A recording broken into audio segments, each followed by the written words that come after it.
Hi guys! So ano na kami nag-open na kami ng mga tinanim namin or propagate. Nagpropagate kami ng mga bougainvillea. Yan po mga bougainvillea na yan. Pinagpuputol po namin tapos nilagay namin yung mga stock na dito sa ating plastic bottle and luckily may mga tumubo 1, 2, 3, 4, 5, 6, 7, 8, 9, 10, 11 may mga nag-survive guys. Oh, gaganda mga dahon na sila. Tapos ito din yung mga vinacuum namin, tumubo na rin sila. Yan, nilagyan namin sila ng mga plastic dati dito. Ganyan po itsura niya, oh. Nilagay namin siya sa kaang, tapos nilagyan namin siya ng plastic, tapos tinali namin. Then now, may mga dahon na siya. Ngayon, ililipat na namin siya doon. Pwede na, hindi namin siya painitan kaagad. Ililipat na namin doon na tinanggal na para makaano na siya ng photosynthesis and chlorophyll. Huh? Iyan na namin siya, papahanginan na namin siya, pero ilalagay namin siya doon sa lilim. Kagaya ng pinagtambayan ng mga ibang mga bugis doon para, kasi may mga dahon na siya, mamamatay na yung mga dahon niya pag nakatakip pa rin siya. Para madiligan na lang siya na maayos. Pero ito, paparamihin ko muna ang kanyang dahon at ang ugat. Problema nito, wala mga butas yung ilalim. So pag diniligan siya, masisir, malalata. Ginoo ko. Paano kaya to? Ililipat na to? Anong gagawin dito? Butasan ilalim. Kailangan butasan ng ilalim nito para pag nagdilig is hindi siya mag-stay kasi malalata to yun. Kagaya nito, nabasa na ng ulan. So, malalata siya. Kailangan mag-drain yung water therapy. Buhay, dili. Patay. Patay siya. Yan. Charan. Patay din siya. May mga patay po guys kasi pangit yung ano niya. Mas maganda yung rice hull, no? Rice hull po yung tanim namin dito. Ay, may buhay. Ayan, may buhay tayo na isa guys. Ayan, may mga dahon na siya, nga maliliit. Pwede na siyang diligan ng maayos pero hindi siya painitan kaagad. Lipat natin doon. So, naglilipat na kami dito guys. Dito muna namin siya kasi walang init dito. Saka madali siya madiligan. At dito lahat ng mga propagated namin ng mga plants. Papagkita ko po sa inyo guys ha. Tingnan yung ginawa ni J. Ford ha. Ang gaan ng kami ni J. Ford. Magaan? Nagaan. Umiiwang na good siya. Ha? Ay, tawagan na. Green thumb. Tinuod gina siya na. Kaya may words, green thumb. Oo na na. Pag matawatan ng kamot, dili ang tubuan. Kami kay tubuan man may kay. Ako kay di kong tubuan. Tawatan man. Gani. Oh, see? Ano? Ito yung mga ninakaw namin kinakano na mga bulaklak. Yan, ano natin siya guys. Sorry. J-Ford. Ayan. Ito yung mga tinanim namin. Ayan yung in-order naman ni J-Ford. Ayan. Ito naman. Oh, di ba? Tinan mo, tumubo. May tao dito ba? Di mo muna nakapokus.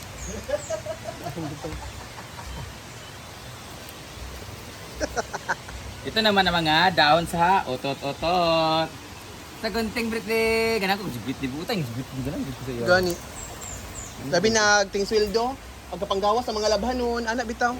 Pangasyak lang Gunting doon. Pasa doon. Ito naman yung mga otot-otot na bulaklak. Oh, ito yung mga colorful na kuan. So ilalagay ko sa gilid para so, sa lahat mga gusto mag-propagate diyan, ganito lang gawin natin. Vacuum, sa tingnan mo pawis na pawis siya pero never to diniligan. Propagate, di ba mo ng propaganda? Ano to, election? Lo dumubo talaga siya. Oh, di ba? Nagitubo guday siya. Tingnan mo ang dami niya. Tinuod guday si J. Ford. Oh, di ba? Tumubo yung oh, ito yung dahon ng utot-utot. Oh, tumubo siya, di ba? Tapos, bawal to diligan. Kami lang magdilig nito kasi ang pagdilig nito dapat ganun-ganun lang. Hindi siya. Ang color naman nito, ininakaw naman ito kinakano. Ang color nito ay mga pink na bell. Ito hindi pa ito pwedeng buksan kasi bago pa lang. Pero may mga bago na siyang mga galamay. Yan. Magtatanim. Ala, mayroon na nga oh. Oh, may mga udlot-udlot na siya. Galing eh. Ay, mansanas. Ito, tutubo ka. Ito, may Murag, mga murag na siya matubo ma. Ito kasi kailangan tong butasan sa ilalim. Kasi pag butas ng doon eh. Gunting. Kasi wa man din butas, kung din bunyagan ni malata man ilalim. Mm. Kami ra bunyagan ni ha para anaon lang gud tubig. Na dito. Yung iba nanubo na siya oh. Mga nakaw na sandali namin to pinakano. Kailan ka nun, ni ma? Hindi. Ito lang, itong dalawa. So pag pumunta kami doon, nagbabalik kami sa ilalim, tapos alis kami. So kano, alam mo na, mother! Ayun oh, ang ganda oh, mga bougainvillea na iba-ibang color. Mga, So, nagtubo lagi ni siya. di ba? Ito, cute kayo oh. Ito naman, isa lang yung dahon niya. Pero ito naman. Bili na. Wala na dito, Paul. Bili na natin siyang diligan. So let's go! Let's go. Dilig lang kami. Diba, magpasok So, let's dilig-dilig. Buti pa yung halaman na didiligan. alod. Kaliwan na ni 1 p.m. First time nila mahanginan at mainitan ng direct sunlight, pero konti lang init dito, mga few minutes or hours lang. At least hindi sila masyadong mabigla. Lalong-lalo na sa mga bagong turok pa lang. Si dry na sa sisi. Yung gamit naman na soil dito is rice hull. Ang iba naman ay sodas. Ano ba?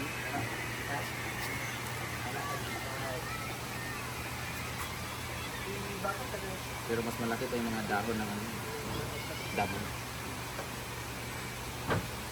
So I'll see you on my next update, guys. Tingnan natin kung mamulaklak na ba siya. Ang bilis. Bye-bye! Ayun na po ang ating mga plants na propagated. Different color and meron tayong bagong order na color red. Hindi pa siya namumulak. Namulaklak siya pero ang tagal lumabas. Ayan o. Tapos ayan. Ganda na niya no. Papalaguin muna natin siya dyan. Saka natin i-repot siya. Ito-transfer ng ibang pot. Yung maganda.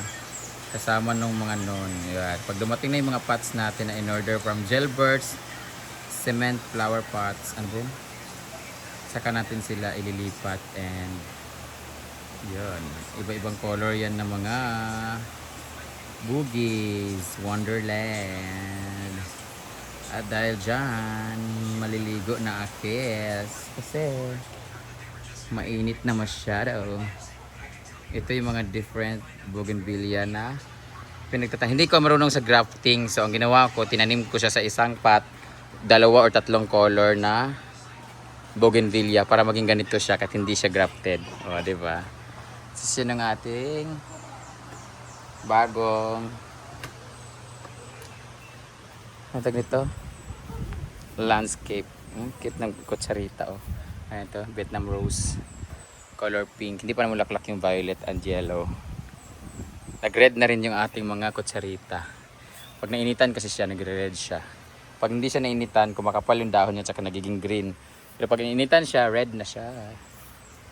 Antayin natin siya mag-fully red talaga para mas gumanda siya.